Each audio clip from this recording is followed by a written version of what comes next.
The history of architecture in New York is a breathtaking journey through time, reflecting the city's transformation from a small Dutch colonial settlement into one of the world's most recognizable urban skylines. It begins in the early 17th century, when Dutch settlers established New Amsterdam at the southern tip of Manhattan Island in Staten Island, 1624. The architecture of this early period was simple and utilitarian, heavily influenced by Dutch traditions, with gabled roofs, brick facades, and modest wooden structures designed to withstand the harsh coastal climate. As the English took control in 1664 and renamed it New York, the city began to adopt elements of English Georgian architecture, which emphasized symmetry, proportion, and classical details. The 18th century saw an expansion of public buildings and residences in this style, such as the elegant federal-style townhouses that emerged after the Revolutionary War. During this period, wealthy merchants built homes with refined ornamentation, fanlights, and brick facades, reflecting both prosperity and a sense of civic pride. As New York grew into a vital port and financial center, architectural styles evolved to accommodate a burgeoning population and expanding economy.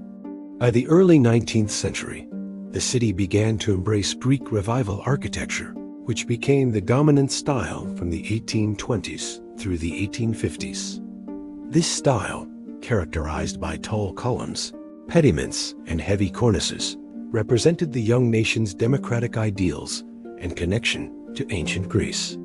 Notable examples include Federal Hall, originally the U.S. Customs House, and many grand residences across Manhattan's expanding neighborhoods.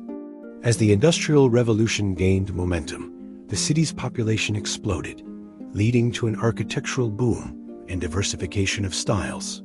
The mid-19th century saw the rise of Gothic Revival, Italianate, and Second Empire styles, with architects like Alexander Jackson Davis and Richard Upjohn leaving their mark.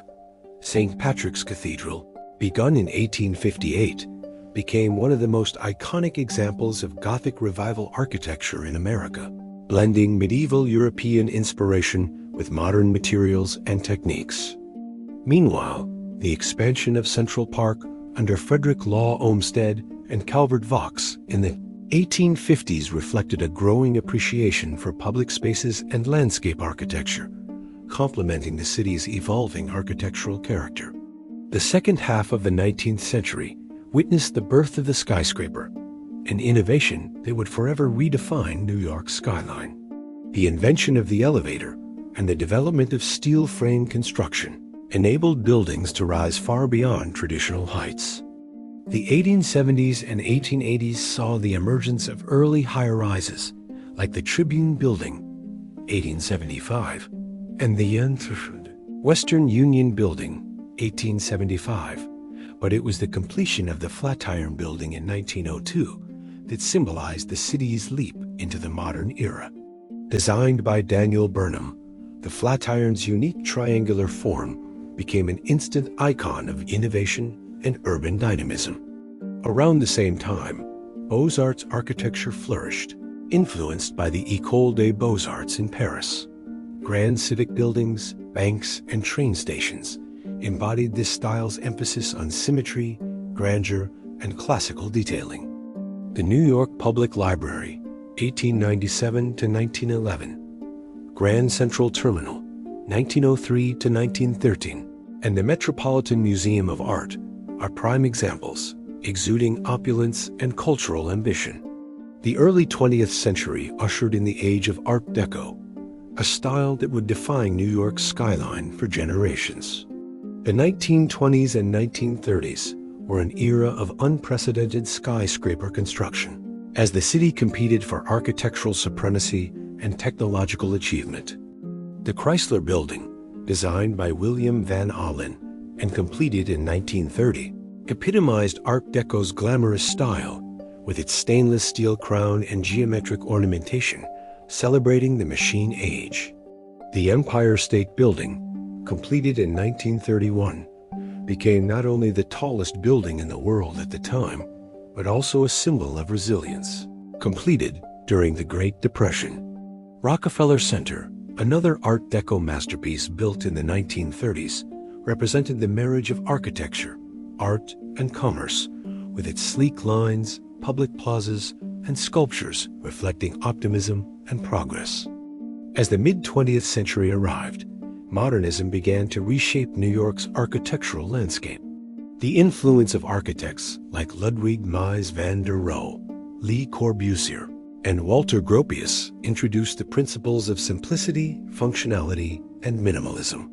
Glass, steel, and concrete replaced ornamentation and historical references, giving rise to structures like the United Nations headquarters, completed in 1952, designed by an international team including Le Corbusier and Oscar Niemeyer.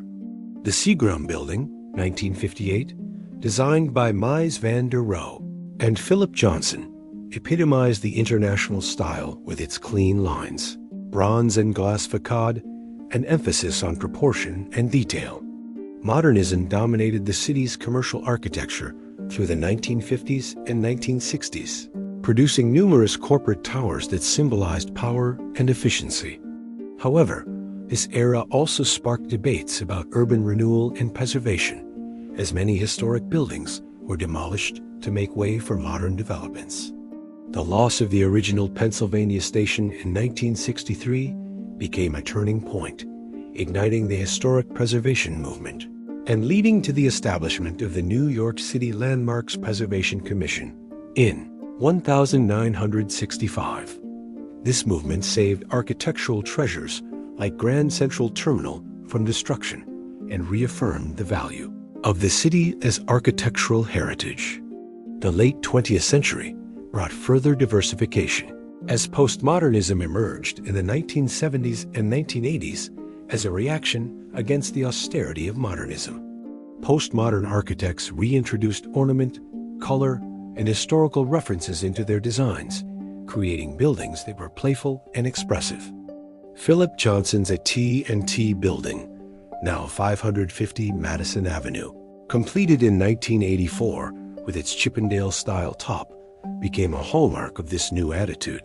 During this time, adaptive reuse and restoration projects also gained prominence, blending old and new in creative ways. The transformation of industrial buildings in Soho into lofts and art galleries symbolized a shift in urban living and cultural identity. As the city entered the 21st century, architectural innovation accelerated with the rise of globalization, digital design, and sustainable building practices. The September 11, 2001 attacks profoundly affected New York's architectural consciousness, leading to an era of reflection and rebuilding. The reconstruction of the World Trade Center site became both a memorial and a testament to resilience. One World Trade Center, designed by David Childs and completed in 2014, stands at 1,776 feet, symbolizing renewal and hope with its gleaming glass facade and cutting-edge engineering. The surrounding structures, including the 9/11 Memorial and Museum and the Oculus Transportation Hub designed by Santiago Calatrava, blend architecture with emotion, art, and symbolism. In recent years, New York has continued to embrace bold, innovative designs while prioritizing sustainability and urban livability. The Hudson Yards development, completed in phases beginning in the 2010s, represents the city's largest private real estate project since Rockefeller Center. It combines glass skyscrapers, luxury residences, and public art, including Thomas Heatherwick's Vessel and the Shed Cultural Center, showcasing the city's ongoing pursuit of architectural experimentation. Meanwhile, adaptive reuse projects such as the High Line, a park built on an abandoned elevated railway, reflect a growing emphasis on environmental consciousness and community engagement in urban design. Modern residential and commercial buildings now often incorporate green roofs, energy-efficient systems, and biophilic design elements, blending the city's concrete dynamism with natural harmony. New York's architecture today stands as a living museum, a dialogue between centuries of human ambition, artistic vision, and technological progress. From the colonial row houses of Greenwich Village to the sleek towers of Midtown and the avant-garde designs of Lower Manhattan and Brooklyn, every building tells a story of adaptation, reinvention, and aspiration. The city's architectural fabric is a mosaic of styles: Dutch colonial simplicity, Beaux-Arts grandeur, Art Deco elegance, modernist minimalism, and postmodern playfulness, all coexisting within the dense urban grid that pulses with life. The skyline, once defined by church spires, then by Art Deco skyscrapers, now features glass towers that reflect the sky, embodying both the continuity and evolution of architectural thought. New York's buildings are not static monuments, but living organisms shaped by social, economic, and cultural forces. They echo the city's relentless energy, its diversity, and its perpetual reinvention. Whether viewed from the Brooklyn Bridge at sunset or from the observation deck of the Empire State Building, New York's architecture reveals more than just stone, steel, and glass. It reveals the story of humanity's eternal desire to reach higher, to create beauty amid chaos, and to build a world that reflects both our dreams and our determination.